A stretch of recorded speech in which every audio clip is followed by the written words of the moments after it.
भगवान बोलते श्री भगवान वाचा अक्षरम ब्रह्म परमम स्वभावो ध्यानम उच्यते भूत भावोत भव करो विसर्गा कर्म संगीता।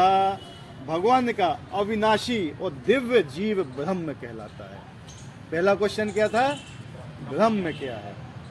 तो अविनाशी और दिव्य जीव क्या कहलाता है? ब्रह्म। अविनाशी मतलब जिसका नाश ना हो, दिव्य जो 5 चीजों से मिलके ना बना हो, पृथ्वी अग्नि जल वायु आकाश, साथ में मन बुद्धि अहंकार। दिव्य मतलब क्या होता है? जो सच्चिदानंद विग्रह होता है। ठीक है, तो जो अविनाशी और दिव्य जीव है उसको ब्रह्म कहलाता है, और इसका नित्य स्वभाव अध्यात्म या आत्म कहलाता है। जो जीव का स्वभाव होता है, जीव का स्वभाव, एक जीव का स्वरूप होता है और एक जीव का स्वभाव होता है, उसको अध्यात्म या आत्म बोला जाता है। जीवों के भौतिक शरीर से संबंधित गतिविधि कर्म या सकाम कर्म कहलाती है। तो 3 क्वेश्चन का उत्तर इस श्लोक में देंगे भगवान।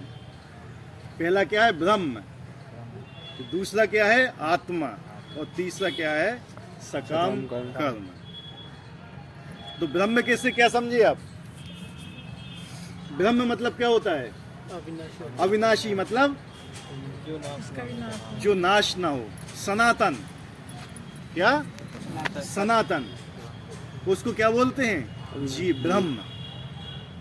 और दिव्य है वो 3 गुणों में नहीं है, न रजोगुण में, न तमोगुण में, न सतोगुण में। वो कौन सी स्थिति पे है?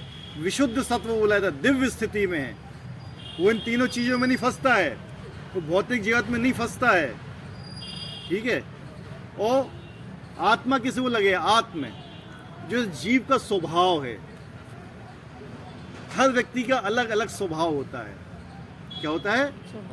अलग अलग स्वभाव होता है। सब व्यक्ति का स्वभाव एक सा नहीं होता है, हर व्यक्ति का स्वभाव अलग अलग होता है। आप अगर हर तरीके से एक तरीके से सारे व्यक्ति को ट्रीट करोगे ना, तो आप नहीं कर पाओगे। आपको हर व्यक्ति को अलग अलग ट्रीट करना पड़ेगा, क्योंकि हर व्यक्ति का अलग अलग स्वभाव है। हर व्यक्ति के अंदर रजोगुण है, तमोगुण है, सतोगुण है, और सबकी मात्राएं भी अलग अलग हैं।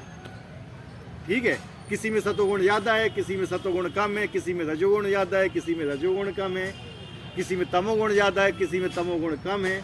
यही सब है, और इसी हिसाब से जीवों, हर जीव का स्वभाव अलग है। उसको क्या बोला जाता है? अध्यात्म या आत्म। और जीवों के भौतिक शरीर से संबंधित गतिविधि कर्म अर्थात सकाम कर्म कहलाती है। जिस कारण से, बड़ी अच्छी तरह ध्यान देना, जिस कारण से आपको ये शरीर मिला है उसको बोलते हैं कर्म। आए समझ में? नहीं आया? ऊपर से गया हुई है। जिस कारण से मतलब एक आपको दूसरा शरीर मिलने वाला है, इसके बाद दूसरा शरीर मिलेगा ना। वो दूसरा शरीर जो मिलेगा ना, वो आपके कर्मों के हिसाब से मिलेगा। समझे? जैसे कर्म आपके अभी है ना, उस कर्म के हिसाब से आपको वो शरीर मिलेगा। मतलब कर्म ही आपके शरीर को बनाता है, आपके कर्म ही आपके शरीर का निर्माण करते हैं। आधी बात समझ में नहीं आ रही है?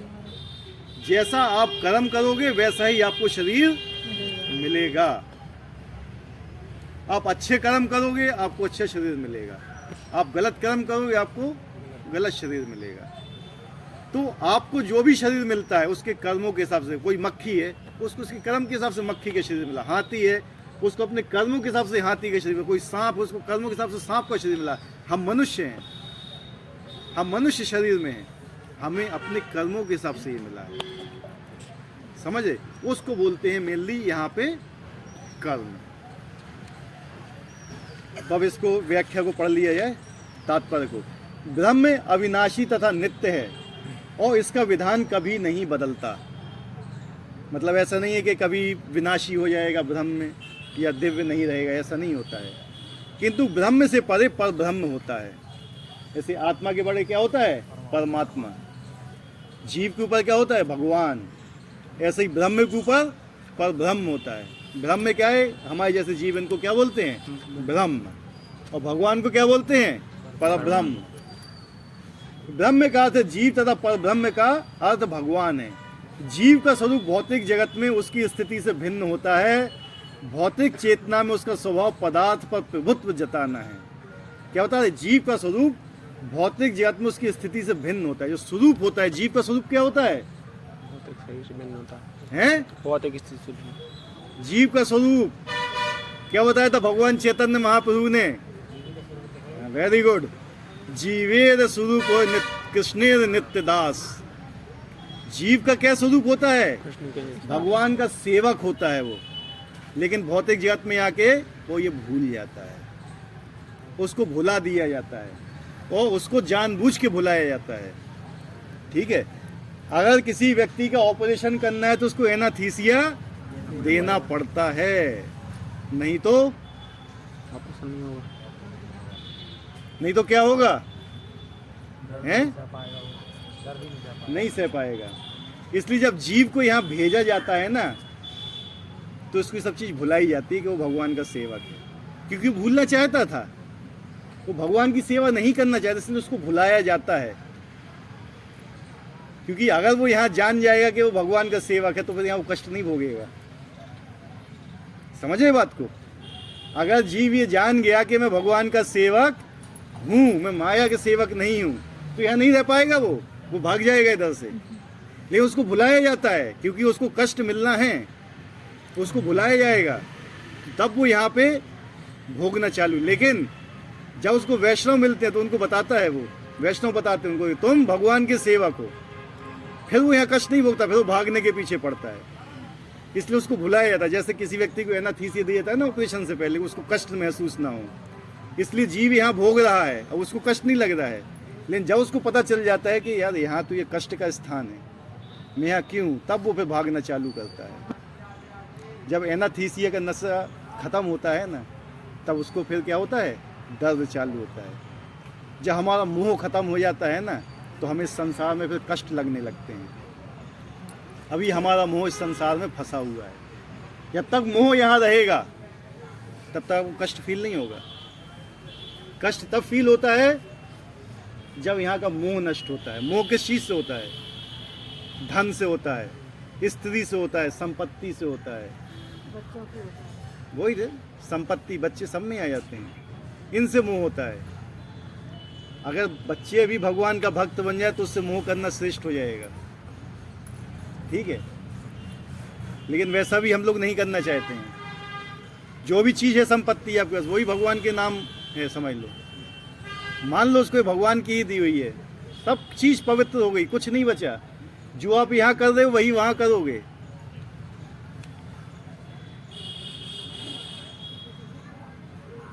भौतिक चेतना में उसका स्वभाव पदार्थ, अब क्या गया? अभी स्वरूप क्या था?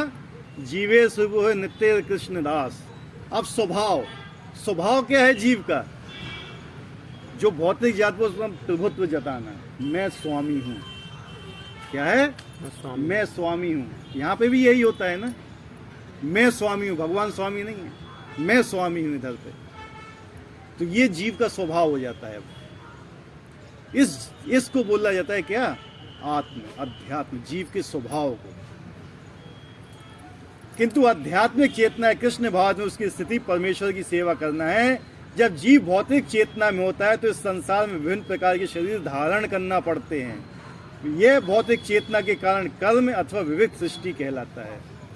जब जीव भौतिक जगत को भोगने की चेष्टा करता है, भौतिक जगत को भोगना चाहता है, ठीक है, तब वो उसके जितने भी कर्म होते हैं वो कर्म कहलाते हैं। क्योंकि उससे क्या होता है? उसको बार बार जन्म मिलता है, बार बार उसकी मृत्यु होती है। वैदिक साहित्य में जीव को जीवात्मा तथा ब्रह्म कहा जाता है, किंतु उसे कभी पर ब्रह्म नहीं कहा जाता। जीवात्मा क्या है? जैसे हम लोग हैं, हम लोग पर ब्रह्म नहीं बन सकते कभी। बहुत से आज ऐसे पाखंडी मिलेंगे आपको बाजार में कि आओ इस मंत्र का जाप करो तुम भगवान बन जाओगे। ठीक है, ऐसों से बचना पड़ता है। कलयुग में पाखंड बहुत ज़्यादा फैलता है। कलयुग में पाखंड सबसे ज़्यादा फैलता है। और बताया गया है कलयुग में केवल 4 संप्रदाय बचेंगे, और ये चारों संप्रदाय भी बाद में एक ही संप्रदाय बचा रह जाएगा। सब गौड़ीय वैष्णव में आ जाएंगे, बाकी 3 भी। इसके अलावा जो भी संप्रदाय रहेंगे ना, उसमें भक्ति रहेगी या तो मिश्रित रहेगी या फिर टोटली पाखंड रहेगा। लोग दिखावे पे ज़्यादा भागेंगे, लेकिन भक्ति के पीछे नहीं भागेंगे।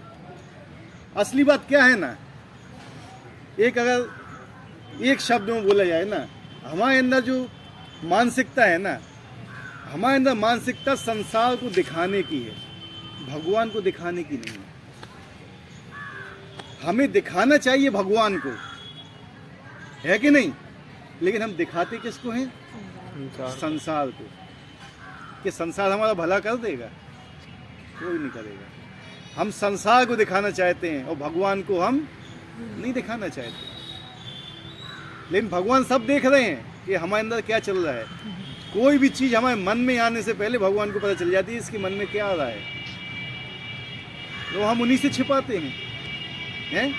हम भगवान से छिपाना चाहते हैं और संसार को अपना शुद्ध रूप दिखाना चाहते हैं। हम कितने बड़े पंडित हैं, कितने बड़े हैं, लेकिन नहीं। ठीक है, हम बोलते हैं कि मैं भगवान का भक्त हूं, समझ रहे? लेकिन भगवान बोलते हैं कि ये मेरा भक्त नहीं है। तो क्या चीज सही होगी?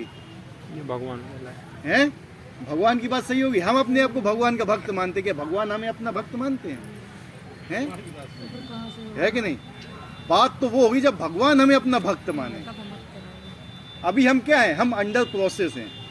एक आदमी MBBS की तैयारी कर रहा है अभी, या IAS की परीक्षा के लिए IAS की कोचिंग कर रहा है, तो क्या वो IAS बन गया है? यस और नो? लेकिन जब वो एग्जाम क्लियर करेगा, जब राष्ट्रपति उसको पद प्रदान करेगा कि यस यू आर IAS, तब वो IAS कहलाएगा। समझ रहे बात को? अभी हम भक्त नहीं हैं, अभी हम क्या है? तैयारी कर रहे हैं अपनी। लेकिन जिस समय भगवान हमें मान लेंगे कि नहीं, हाँ तुम मेरे भक्त हो, तब। नहीं तो वन साइड लव होता है। क्या होता है वो? One sided love. मैं तो तुम्हें प्रेम करता हूँ लेकिन तुम मुझे प्रेम नहीं करते, तो क्या हुआ वो? हम भगवान को बोलते हैं कि मैं भगवान की पूजा कर, लेकिन भगवान कहता है ये नहीं करता है मेरी पूजा, है कि नहीं? लेकिन आप ये कहो कि यार मैं भगवान की पूजा करने लायक हुई नहीं, मेरी ऐसी स्थिति नहीं है, भगवान की पूजा करने लायक नहीं, लेकिन आप कर रहे हो अपने पूरे जी जान से। लेकिन आपके अंदर ये है कि मैं इतना तुच्छ हूँ, इतना गंदा हूँ, मेरे अंदर इतने सब कुछ भरा पड़ा है, क्या भगवान मेरी कभी एक्सेप्ट करेंगे पूजा? लेकिन भगवान कहते नहीं, मैं इसकी एक्सेप्ट कर रहा हूँ। तो वो चीज़ मेन होती है। मेन चीज़ क्या होती है? हमारा जो स्वामी होता है हमसे खुश होना चाहिए किसी भी तरह। और भगवान ही हमारी भक्ति से खुश नहीं है तो लगे रहो। और खुश कैसे होंगे? जब तुम इस पे चलोगे, और इस पे नहीं चलोगे तो भगवान कभी प्रसन्न नहीं होंगे। भगवान ने भी बोला हुआ है कि भगवान कभी भक्ति नहीं देते हैं, क्योंकि भक्ति भगवान के पास होती ही नहीं है। भक्ति भगवान के पास नहीं होती है। वो व्यक्ति वही दे सकता है जो उसके पास होता है।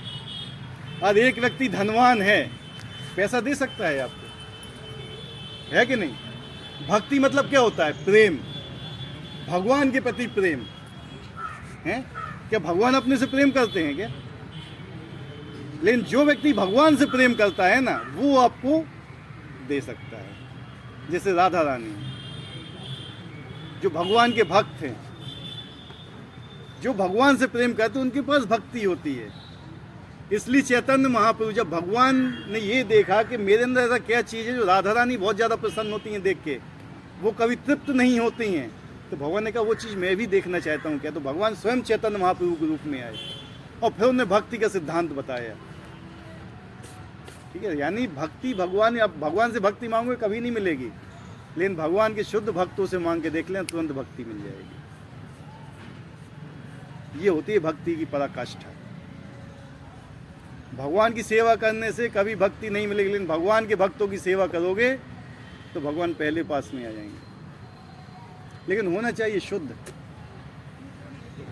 दिखावा नहीं।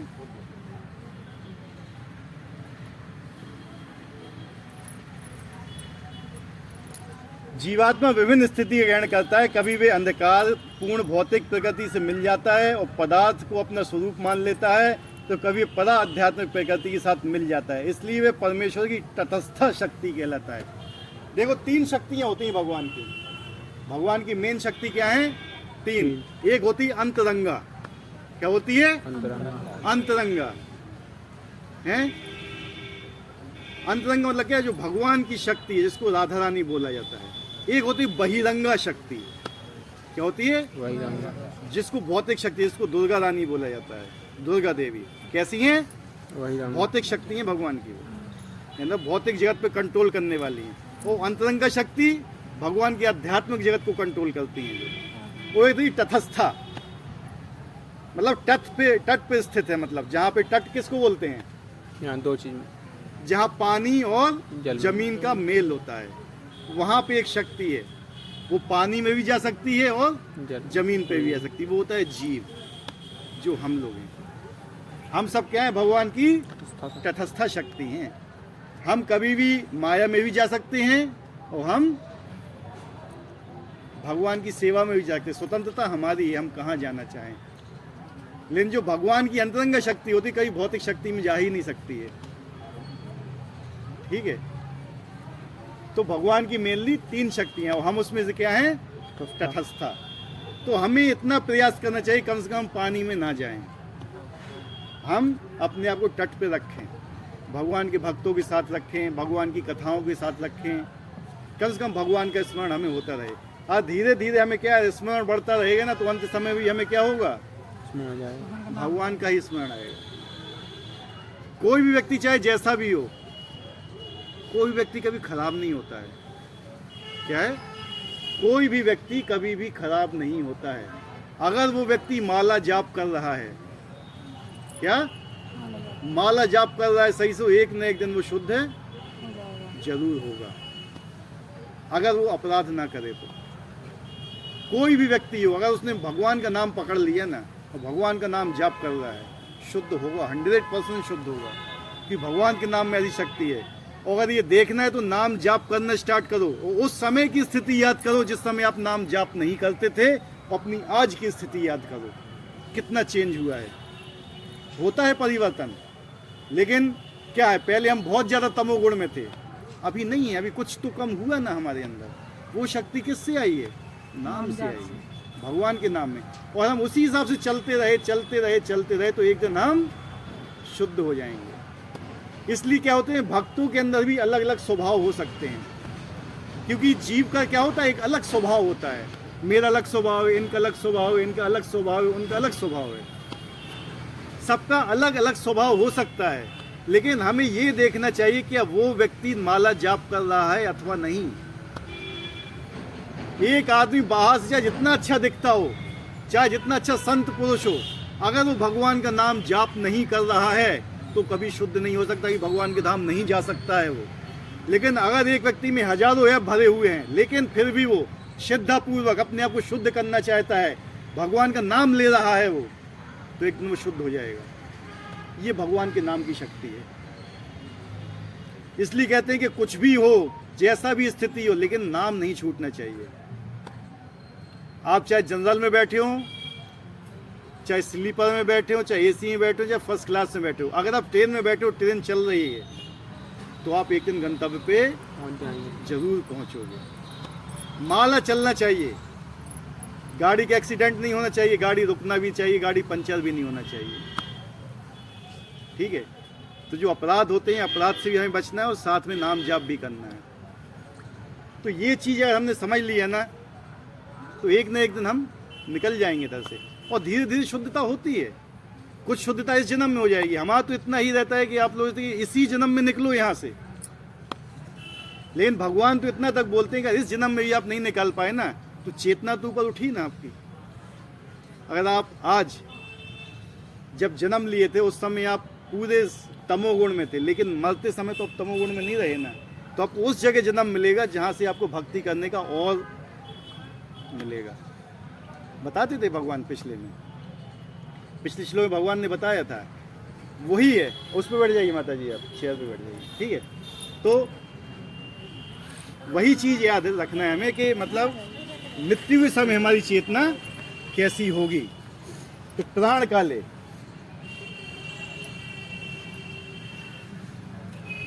भौतिक या आध्यात्मिक प्रक्रिया के साथ अपनी पहचान के अनुसार ही भौतिक अथवा आध्यात्मिक शरीर प्राप्त होता है। अगर आप अपनी पहचान भौतिक शक्ति के अनुसार करोगे तो आपको भौतिक शरीर मिलेगा, और आध्यात्मिक शक्ति के अनुसार अपनी पहचान करोगे तो आध्यात्मिक शरीर मिलेगा। देवताओं के लोक में जाओगे, ऋषियों के लोक में जाओगे, हो सकता है भगवत धाम पहुंच जाओ। और भौतिक में करोगे तो कभी मच्छर बन जाओगे, चींटी बन जाओगे, नरक लोकों में जाओगे, जैसी आपकी चेतना होगी। सांप होता है ना, सांप बहुत दुष्ट होता है नेचर का, जरा भी रखा सीधा काटता है। वो कौन बनते हैं ऐसे लोग पता है? सांप बहुत ईर्ष्यालु होता है, बहुत क्रोधी होता है, बहुत ज़्यादा। अगर जो व्यक्ति मरते समय इतना ईर्ष्यालु क्रोधी हुआ ना, सांप बनता है वो। और जो व्यक्ति पुण्य आत्मा हुआ तो मरते समय क्या बनता है? वो पुण्य लोकों में जाता है। भौतिक प्रकृति में 84 लाख योनि में से कोई भी शरीर धारण कर सकता है। कितनी? 84 लाख हैं। 84 लाख योनियां हैं, कोई सा भी शरीर मिल सकता है आपकी चेतना के अनुसार। भौतिक प्रकृति में अपने कर्म के अनुसार कभी मनुष्य रूप में प्रकट होता है, कभी देवता, कभी पशु पक्षी आदि के रूप में प्रकट होता है।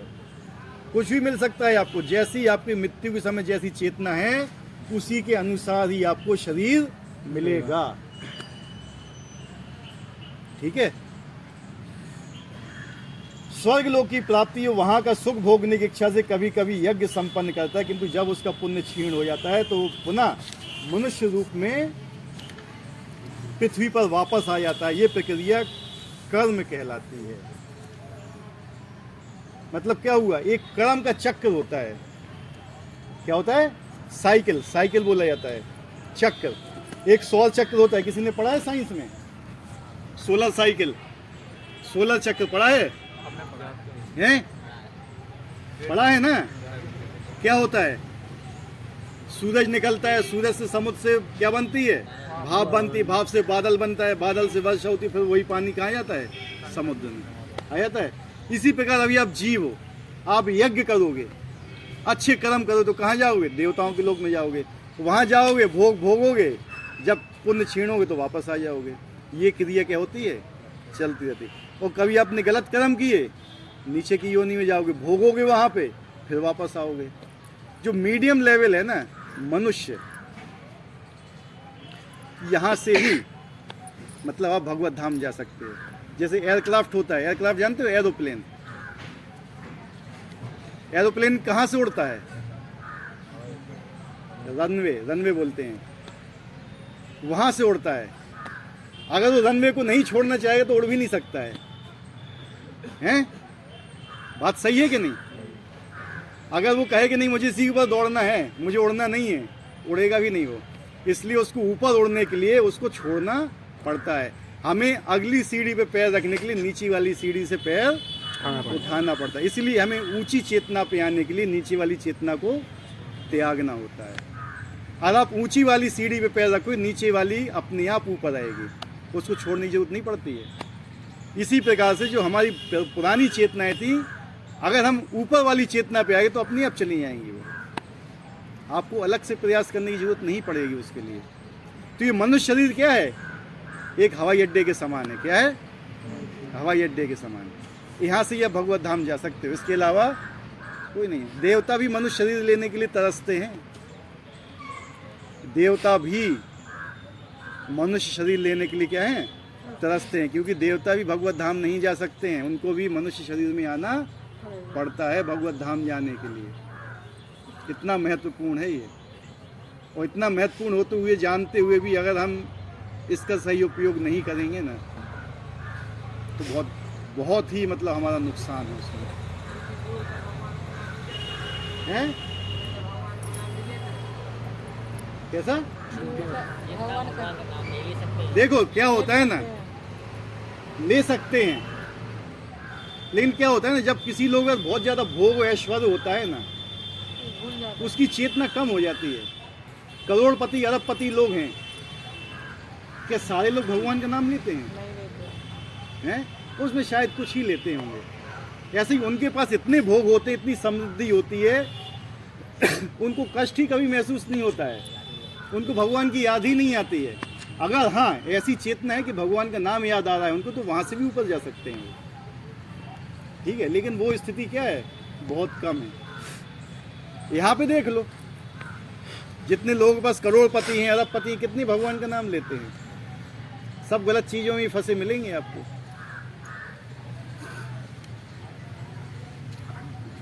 छांदोग्य उपनिषद में वैदिक यज्ञ अनुष्ठानों का वर्णन मिलता है। यज्ञ की वेदी में 5 अग्नियों को 5 प्रकार से आहुतियां दी जाती हैं। ये 5 अग्नियां स्वर्गलोक, बादल, पृथ्वी, मनुष्य तथा स्त्री के रूप में मानी जाती हैं। और सिद्धा, सोम, वर्षा, अन्न तथा वीर, ये 5 प्रकार की आहुतियां हैं। यज्ञ प्रक्रिया में जीव अभीष्ट स्वर्गलोक की प्राप्ति के लिए विशेष यज्ञ करता है और उन्हें प्राप्त करता है। जब यज्ञ का पुण्य क्षीण हो जाता है तो जीव पृथ्वी पर वर्षा के रूप में उतरता है। क्या बता रहे हैं, जीव कैसे आता है, जब वहां से गिरता है ऊपर से, बारिश के पानी के रूप में आता है, फिर वो जमीन पे गिरता है। वर्षा के बाद देखिए कितनी घास उगाती है।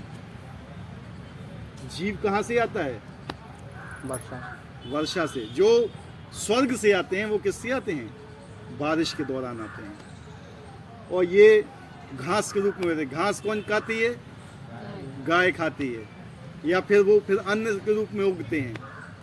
पुरुष खाता है, पुरुष से फिर माता के अंदर प्रविष्ट होता है, गर्भ में प्रविष्ट होता है, फिर वो जन्म लेता है। ये प्रक्रिया होती है पूरी जीव की, जन्म लेने की, मनुष्य शरीर में आने की, किसी भी शरीर में आने की। ऐसे ही माता का शरीर तो मनुष्य में भी हो सकता है, गाय भी है, भैंस भी है, चींटी भी है, कुछ भी है, किसी भी गर्भ में प्रवेश कर सकता है वो, किसी भी रूप में। उसके कर्म कैसे हैं उसके हिसाब से होता है। लेकिन जो बेसिकली जो स्वर्ग से आते हैं ना, वो ज़्यादातर मनुष्य में जन्म लेते हैं। लेकिन जो नीचे से आते हैं, अधो योनियों से आते हैं, वो फिर दुष्ट प्रकृति के होते हैं।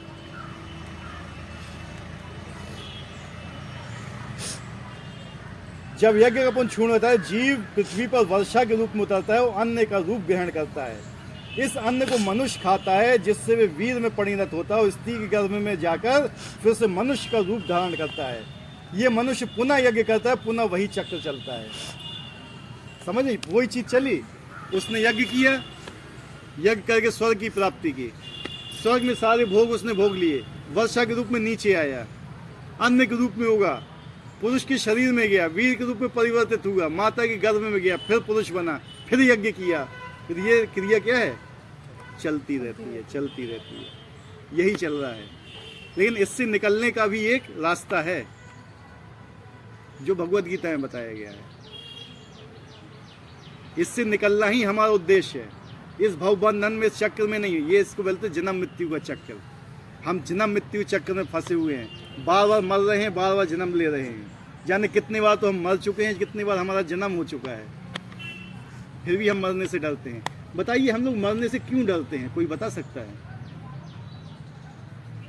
संसार से तो मन बहुत ज्यादा नहीं, हम बूढ़ा नहीं होना चाहते हैं, हम मरना नहीं चाहते हैं, हम बीमार नहीं होना चाहते हैं। बताइए क्यों नहीं होना चाहते हैं? हम क्यों मरना नहीं चाहते, लेकिन मरते हो? क्यों मरना नहीं चाहते हैं हम? क्योंकि हम मरते ही नहीं हैं, क्योंकि हम बूढ़े ही नहीं होते हैं, क्योंकि हम कभी बीमार ही नहीं होते हैं। समझे मेरी बात को? हमारा जन्म भी नहीं होता है, लेकिन हमने क्या मान लिया कि मैं ये शरीर हूँ। डरता वही है जो ये मानता है कि मैं शरीर हूँ। समझे बात को?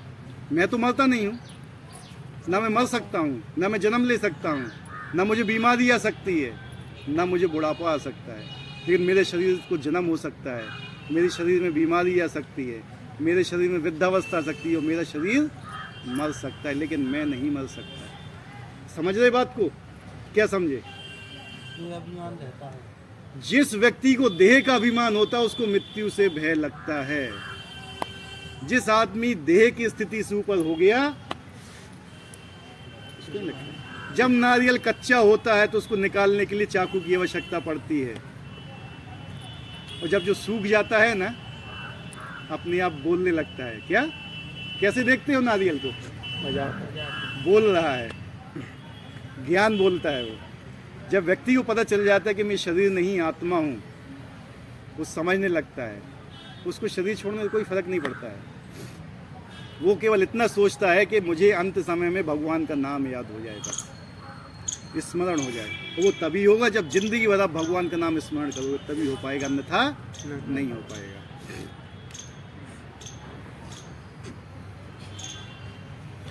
इस प्रकार जीव शाश्वत रीति से आता हो जाता रहता है, किंतु कृष्ण भावना वाला पुरुष ऐसे यज्ञों से दूर रहता है, वह सीधे कृष्ण भावना में ग्रहण करता है। इस प्रकार ईश्वर के पास वापस जाने की तैयारी करता है।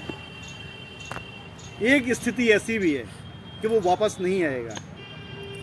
साइंस किसने पढ़ी है? सबने। पलायन वेग किसे बोलते हैं? Escape velocity. Highest velocity 11.2 kilometre पर सेकेंड। मैं सही हूँ या गलत हूँ? हैं? पलायन वेग बोला जाता है। एक ऐसा वेग जिससे रॉकेट पृथ्वी की कक्षा से बाहर निकल के अंतरिक्ष में चला जाता है, और उससे कम वेग होगा तो नहीं जाएगा, वापस आ जाएगा। इसी प्रकार से हमारी भक्ति का वेग भी इतना होना चाहिए, जिसको बोलते कृष्ण भावना में, कि हम एक बार यहाँ से निकले तो वापस आने का नहीं है कुछ, तो उस वेग तक पहुँचना है। ठीक है। भगवत गीता में निर्विशेषवादी भाष्यकार बिना कारण की कल्पना करते कि इस जगत में ब्रह्म जीव का रूप धारण करता है, उसके समर्थन में गीता के 15वें अध्याय के 7वें श्लोक का उद्धरण करते हैं। क्योंकि श्लोक में भगवान जीव को मेरा शाश्वत अंश भी कहते हैं। भगवान का अंश जीव भले ही भौतिक जगत में आ गिरता है, किंतु परमेश्वर अच्युत कभी नीचे नहीं गिरता। अतः ये विचार कि ब्रह्म जीव का रूप धारण करता है, ये गिरा नहीं है। स्मरण रखना होगा कि वैदिक साहित्य में ब्रह्म जीवात्मा और परब्रह्म परमेश्वर से पृथक माना जाता है। ये चीज़ हमेशा याद रखना चाहिए। जो निर्विशेषवादी जो भगवान को निराकार हैं, वो क्या बोलते हैं कि जो परब्रह्म है, भगवान ही जीव का रूप धारण करता है। क्या करता है? भगवान ही जीव का रूप धारण करता है। बिल्कुल गलत सिद्धांत है। तो हमें ये नहीं मानना है। वो कहते हैं कि एक दिन हम शुद्ध होकर स्वयं भगवान बन जाएंगे। हम कभी भगवान नहीं बन सकते। क्या बूंद कभी सागर बन सकती है? ये चिंगारी कभी आग का गोला बन सकती है? नहीं। इसी प्रकार से हम भी कभी भगवान नहीं बन सकते। भगवान भी जब इस धरा पे आते हैं ना, तो वही भक्त बन के रहते हैं। चैतन्य महाप्रभु भक्त बन के आते हैं। लेकिन जो हम भक्त ही नहीं हैं, हम भगवान बनने के लिए आते हैं। कितना अपोजिट है। देखो भगवान श्री राम जी के चरित्र में देखो, भगवान श्री कृष्ण के चरित्र में देखिए, जितने ही भगवान के अवतार हैं, उनने अपने आप को कहीं भगवान बोला नहीं है, कभी नहीं। लेकिन हम क्या बोलते हैं कि हम भगवान हैं। ये सिद्धांत क्या है? गलत है। तो बेसिकली आज क्या था? 3 चीज क्या थी? 3 क्वेश्चन, 8 क्वेश्चन पूछे थे उसने। अर्जुन ने भगवान से कितने क्वेश्चन पूछे थे? 8। पहला ब्रह्म क्या है, दूसरा आत्मा क्या है, तीसरा सकाम कर्म क्या है, चौथा भौतिक जगत क्या है, पांचवा देवता क्या है, छठा यज्ञ का स्वामी कौन? यज्ञ का स्वामी कौन है, सातवां शरीर में कैसे रहता है, वह शरीर में कैसे रहता है, वह शरीर में कैसे रहता है, आठवां मृत्यु के समय भी मुझे कैसे जान सकता है। 8 चीजें पूछी थी, इसमें से आज भगवान ने 3 चीजें बताई। जीव क्या है यानी ब्रह्म, ठीक है, अध्यात्म यानी स्वभाव क्या है, और कर्म क्या है। 3 चीज। तो 3 चीजों में किसी को कोई डाउट है, नहीं समझ में आए तो पूछ सकते हो।